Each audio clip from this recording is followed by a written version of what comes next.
I know people are all like, oh, how could this game take so long, blah, blah, blah.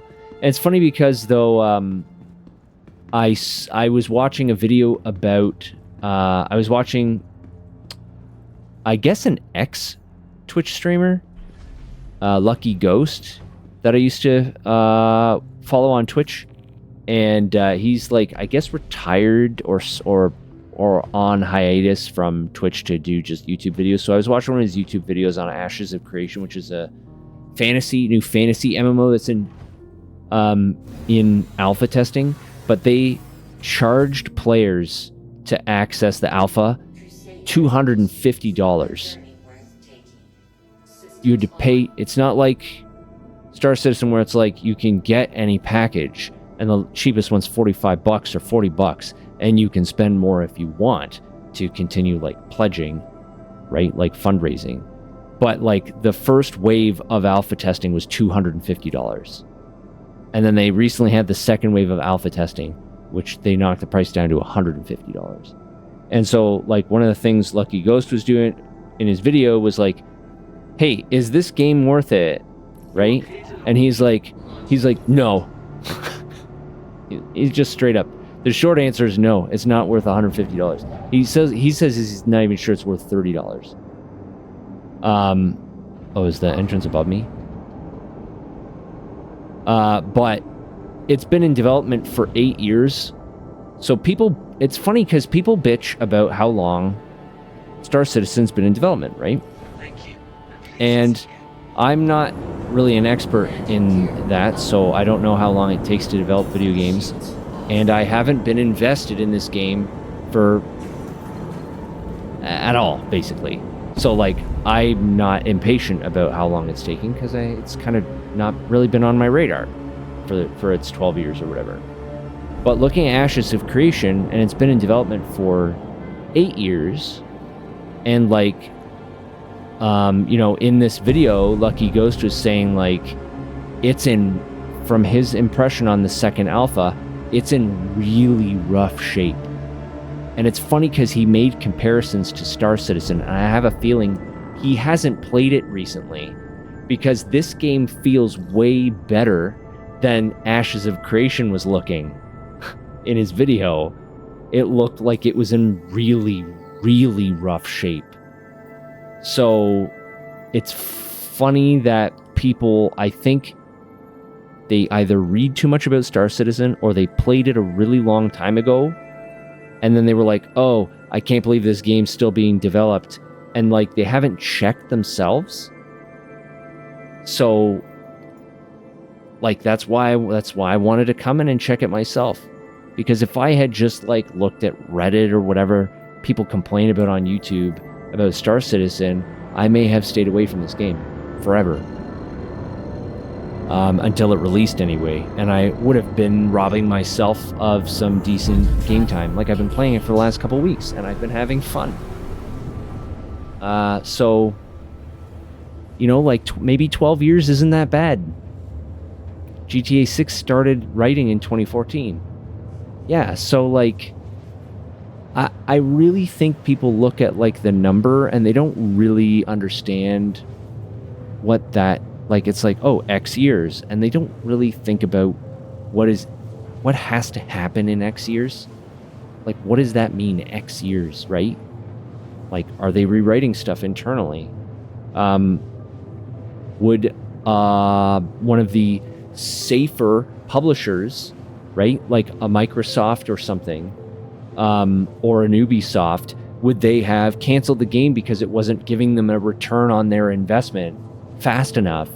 But like, Chris Roberts, for better or worse, has a vision that he wants the game to be a certain way, and as long as they can keep funding the development, there's not like this publisher level time pressure coming down. It's hard to say. I'm not Chris Roberts. I don't work for RSI. I don't know what it's actually like in there. But if you told me it took 12 years to get this game to this point, I believe you, because it feels like there's no other game that's doing all of this. Like, this looks like a load screen, but it's not, because I can drop out of space at any point in time and be in the middle of nowhere, and someone else can fly and meet me at that middle of nowhere. Like, The game is alive. It's got bugs, but like it's got a lot of content.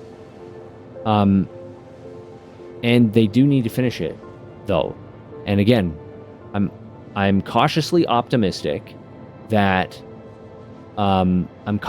cautiously optimistic that now that Squadron 42 is mostly complete, that things are really going to start ramping up here. And so I'm hoping in the next 6 or 12 months that I will see a lot of progress done from this point as my entry point. Because like hearing other people talking about the game from playing it like 3, 4, 5 years ago or longer and playing it today is just like totally different. It's like completely different game. So they've done a lot of work. So to be honest, the most legit criticism is about why you would sell ships for that amount, but they can't understand that this is how they fund the game. Yeah, like, so $750 million. It's a lot of money, right? Like, you can't argue that. That's a lot of money. But, that being said, how much did, think of like the most ambitious AAA game that you can think of. What would that be? Something that's not derivative. So not your Call of Duty 6 or whatever, right? Because that's going to be built upon all the other Call of Duty games. So like an original game from a new studio out of the gate with a really big ambitious game that isn't built on a previous title. And how much did that game cost? And how long did that come out? And I don't think people know that because a lot of these games are developed with private equity.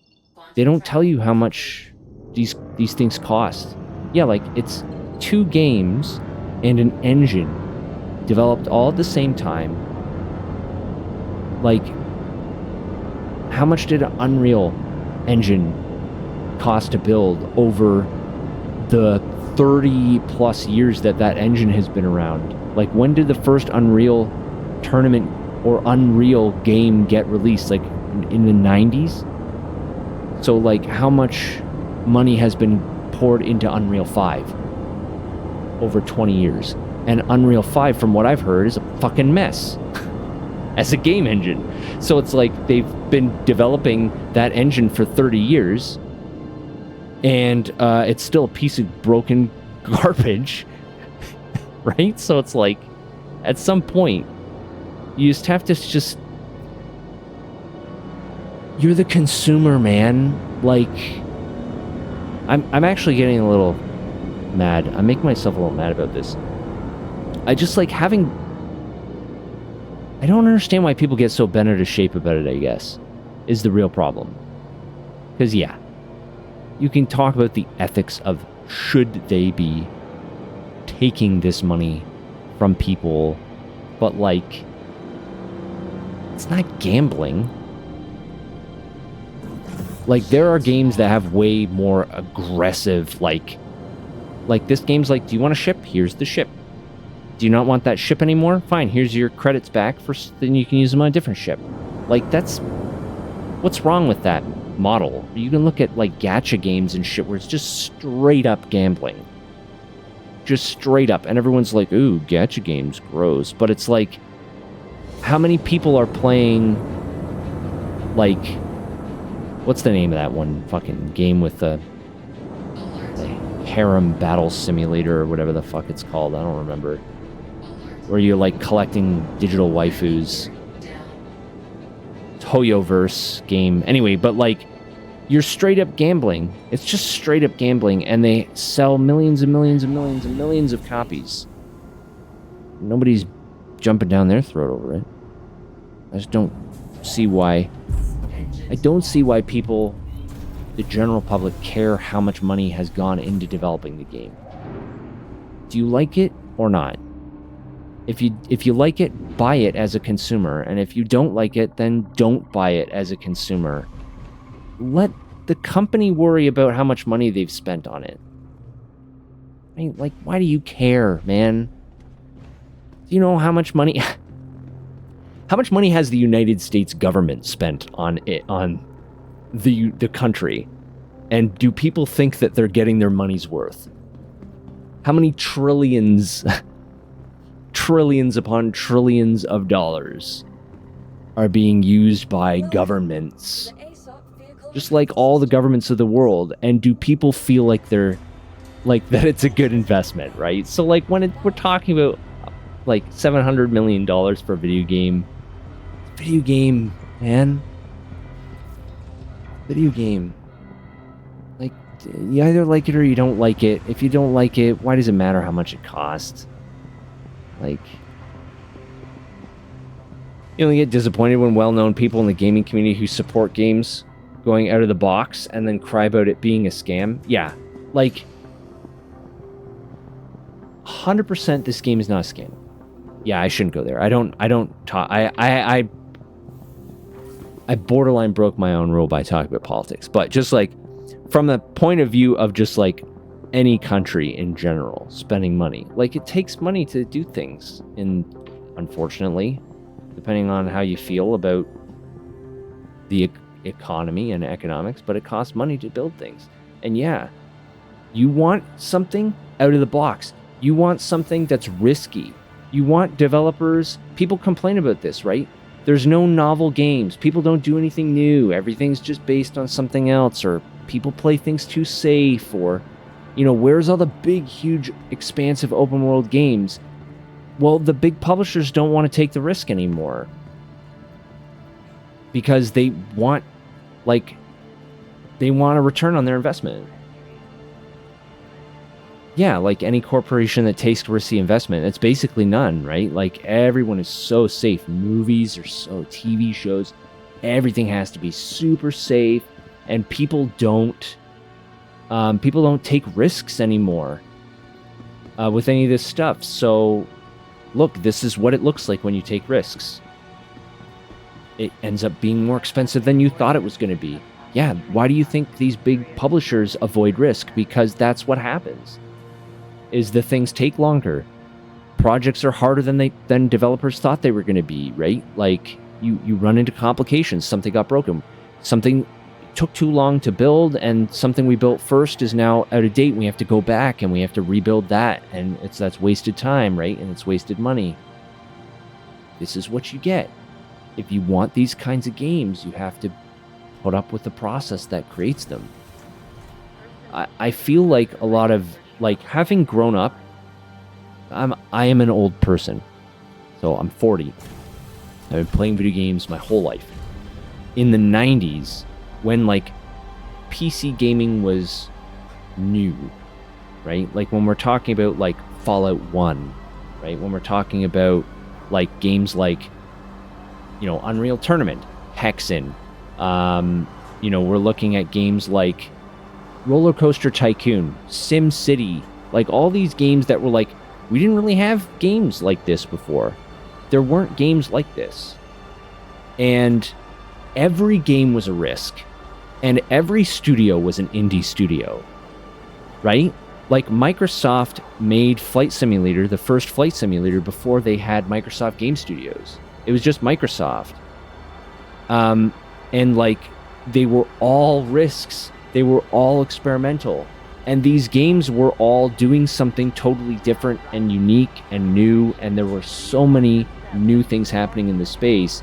And it wasn't until like the money and the risk profiles and everything got involved that things started getting stale, that people started complaining that games were too derivative, that people weren't doing enough to progress. Like every Assassin's Creed game is the same Assassin's Creed game, just with a different skin on it.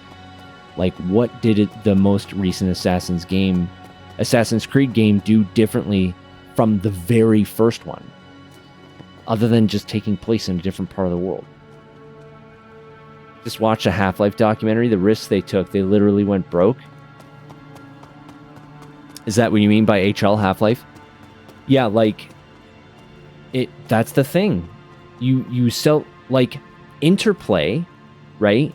That made, is it? Yeah, is this the right building? Interplay, the company that made the first two Fallout games, they are gone. They didn't make it. So, like, people playing Fallout 3 and 4 and New Vegas and Fallout 76, right? Like, people who are playing these games now, you wouldn't be playing that game if a venture capitalist or a big, huge mega publisher from 2020 went back in time and funded Fallout 1. Because they would have canceled it and they would have swallowed the IP up and it never would have gone anywhere. Like, these big games, they exist because people took risks. I think I want this one, the Attrition 4 Repeater. It looks menacing. All right. We will buy that.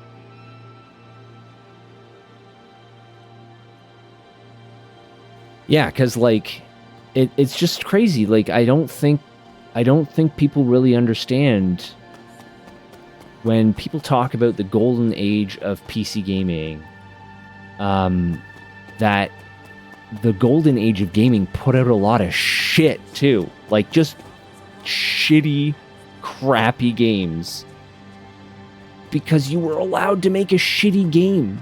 Like, how many shitty games have launched from big publishers recently, and people, like, fucking tore them apart? How could you guys make something so shitty, like Anthem or whatever? And it's like, how could you guys have done this? BioWare, we expected better than you, blah, blah, blah. Dude, they took a risk. That's what happens. Not every single game that gets developed can be good. Sometimes they turn out shit. I've really been going... I gotta set my... I'll tell you how I really feel about this. I really set myself off. But it's just like... Star Citizen is not shit, is my point, I guess. I have played games that tried to break the mold and came out just fucking garbage. I have seen real scams where people take money and they had no intention of developing a game and they just stole your fucking money, right? I've seen games get abandoned by developers, that they rush something out the door so that they can technically, I've legally made a game, right? And it's art, so if it's bad, that's your opinion, and then fuck off with the money and never come back. Like, I've seen all kinds of shit in the industry, and this is not any of that. It's a game, and it's slow. The development's slow. You can't say that it's not at 12 years. I have been waiting 13 years for the next fucking Elder Scrolls game. Like, Skyrim came out in 2011. And we don't even have a fucking release date for the next one yet. So where's that? Where's my Elder Scrolls 6? That's what I want to know. So people fucking bitching about 12-year development time. At least I can play this. Where's Elder Scrolls 6? It's not playable wherever it is. So it's a frustrating subject, the level of expectation. Yeah, it's just like... there's so many games. Like, there's so many games. I knew Star Citizen was in development this whole time. And I just played different games for the last 12 years. Like, what's the big deal? It's like you play the game, it's not finished, so go play something else. And come back. Then. Actually, I think I want to switch this gun now, right? I don't think I've done this before. This is my first time switching a piece of equipment on a ship. So I should just be able to... Attrition repeater. Okay, save changes and equip. Alright, well that was easy. Done. That's all it took. Alright. Because people knew that's the point? Like, what do you mean by that?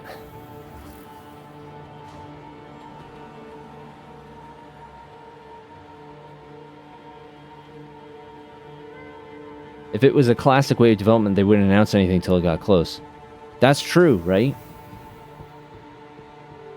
Like, they wouldn't even bother. Like, how many projects that they, like...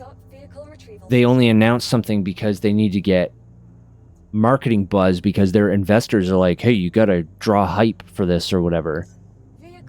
It's like once you get publishers and investors and like people being like, where's my, I want my money, I want my money. Then it's like every time a game comes out because someone was like, give me my money, the game always falls short, always falls short. It's like, did RSI take any money from real investors? Or is it $750 million of just people giving their money to a dream? Because like, how can you make it any better than that? Right? Like, how can you get any better than this? Because people are like, that's a sweet looking gun. Is it still gimbaled, I wonder? I think it is still gimbaled. Yeah, it's like the biggest indie game ever, right? People, if you're happy, keep putting money in it, because that's what investors do when we're talking about big budget games, right? People will, like, an investor will put a certain amount of money up front based off of just a sales pitch or an initial beta or something. And then sometimes the developers will go back to the publisher or investors, or they'll do another round or whatever and say, I need more money. And they'll say, okay, well, show me what progress you've made. And then they'll show them some progress and they'll get some more money. Isn't that what we're doing here? Isn't that what we're doing here? They're showing us what they've done. Do you want to give them more money or not? If you don't, then don't, and you're not an investor anymore. They have some investors, but it's mostly public. So, I mean, as long as those investors are okay with it taking as long as it's taking, right? Okay. Now that I've just, like, ranted like a madman for the last 25 minutes or however long I was going off there for. Sorry. Sorry, everyone. You now know my thoughts about funding. Enough ranting, bro. Yeah, seriously, right? Okay. Anyhow, the game is fun.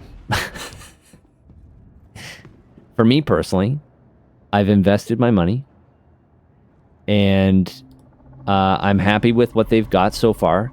And if they continue to progress it, I will put some more money in it maybe later. But for now, I'm happy with what I have. It's a good game.